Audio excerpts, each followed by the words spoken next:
নমস্কাৰ and welcome to Pranav blogs. আশা কৰোঁ আপোনালোক সকলোৱে ভালে আছে। মই পুৰা ভালে আছোঁ। যোৱা ভিডিঅ'ত আপোনালোকে বহুত বেছি মৰম দিলে, তাৰ বাবে আপোনালোক বহুত ধন্যবাদ। মই আজি আছোঁ আমাৰ নতুন গুদামত। আপোনালোক কৈছে মই টাইলছৰ শ্ব'ৰুমত কাম কৰোঁ, তাৰে এটা নতুন গুদাম আৰু হ'বলৈ গৈ আছে, তাকে দেখুৱাবলৈ চেষ্টা কৰিম। বলক ভিডিঅ'টো আৰম্ভ হ'ল। দুই চাইড বনাইছে, মাজত এটা কৰিডৰ থাকিব। এইটো চাইডো আপোনাৰ গুদাম হ'ব আৰু এইটো চাইডো গুদাম হ'ব। এয়া JCB কাম কৰি আছে, কাম চলি আছে। এইফালে পোষ্ট মিস্ত্ৰীহঁতে বান্ধি থৈ দিছে, এইফালে পোষ্ট বান্ধিছে, JCB কাম কৰি আছে। ইয়াৰ এইটো আমাৰ গুদামটো চাই লওক। বৰ্তমান গুদামটো গোটেই কমপ্লিট হোৱা নাই, এইটো মাত্ৰ মাটিহে পেলালে। ইয়াৰ পোষ্টবোৰ দেখিছে নে? ইয়াৰ পোষ্টৰ ওপৰত আকৌ পিলাৰ হ'ব, লোহাৰ পিলাৰ। এই গুদামটো দীঘলটো আছে 105 ফুট আৰু আপোনাৰ বহলটো আছে 58 ফুট।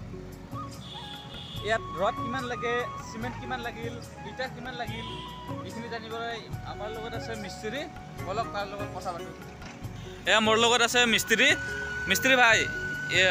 আপোনালোকে যে এইটো বনালে পোষ্টটো, ইয়াত ৰড কিমান ফুটত দিছে? মাটিৰ পৰা তলৰ পৰা কিমান ফুট দিলে এতিয়ালৈকে? তলত 4 ফুট আছে। তলত জালি কিমানমান দিছে? কিমান ডাঙৰ জালি? আৰু আপোনালোকে এইটো যে ৰিং বনালে, ৰিংটো কিমান ইঞ্চি বনালে?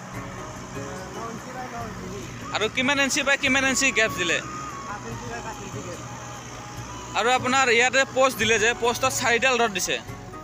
এইটো আপোনাৰ ইয়াৰ পৰা মাটিৰ পৰা ইয়ালৈকে কিমান ওখ ৰাখিছে আপোনালোকে? 4 ফুট। বলটো পোষ্ট ঢালিছে নে ঢালা নাই এতিয়ালৈকে? ক'ত ঢালিছে দেখাব পাৰিব? মিস্ত্ৰীয়ে কৈছে যে পোষ্ট ঢালিছে, ক'ত কেনেকুৱা পোষ্ট ঢালিছে তাকে আপোনালোকক দেখুৱাবলৈ চেষ্টা কৰিম। মিস্ত্ৰী বাবু, এইটো প্লেট কিমান ইঞ্চি বাই কিমান ইঞ্চি? ইয়াতে ফুটা আছে, ফুটাটো কিমান ইঞ্চি বাই কিমান ইঞ্চি কৰি দিছে এয়া ফুটাবোৰ? আৰু আপুনি যে ইয়াতে যে বলটো দিছে, এই বলটো কিমান চুটাৰ বলটো হয়? আৰু আপোনালোকে বলটোতো কিমান দীঘল দিছে, কিমান তলৰ পৰা আছে?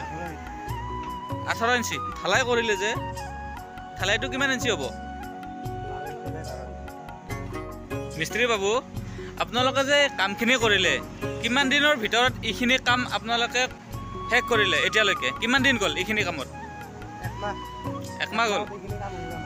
1 মাহত এইখিনি কাম।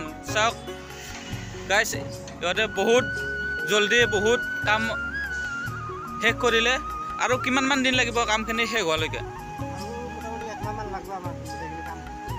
চাওক গাইছ, সিহঁতে বহুত সোনকালে, বহুত ডাঙৰ এটা কাম অতি সোনকালে শেষ কৰিলে। আৰু সিহঁতে কৈছে 1 মাহৰ ভিতৰত কমপ্লিট কৰি দিব কাম। যদি আপোনালোকক মিস্ত্ৰী লাগে, মিস্ত্ৰীৰ নাম্বাৰটো মই স্ক্ৰীণত দি দিম। সিহঁতে বহুতে ভাল কাম কৰে, অতি কম সময়ৰ ভিতৰতে বহুতখিনি কাম আগবঢ়ালে। এই গাইছ, তাত ভিডিঅ'টো মোৰ কমপ্লিট কৰা নহ'ল, কাৰণ মই তাত আৰু বেলেগ কিবা কিবি কাম কৰিছিল। মই ইফালে যাব লগা হ'ল, সেইকাৰণে মই ভিডিঅ'টো কমপ্লিট কৰিব নোৱাৰিলোঁ। এতিয়া আহিলোঁ, আহি গা পা ধুই লৈ। আপোনালোকক যদি মিস্ত্ৰী লাগে তেখেতসকলক কণ্টেক্ট কৰিব পাৰে। তেখেতসকলৰ নাম্বাৰটো মই স্ক্ৰীণত দি দিছোঁ। তেখেতসকলে বহুত বেছিয়ে ভাল কাম কৰে। আমাৰ গুদামটো এমাহতে বহুত বেছিয়ে কাম তেওঁলোকে সোনকালে শেষ কৰিলে। আজিৰ ভিডিঅ'তে ইমানেই আছিলে। যদি আপোনালোকে ভিডিঅ'টো চাই ভাল পাইছে তেতিয়াহ'লে like, comment, share and subscribe কৰিবলৈ নাপাহৰিব।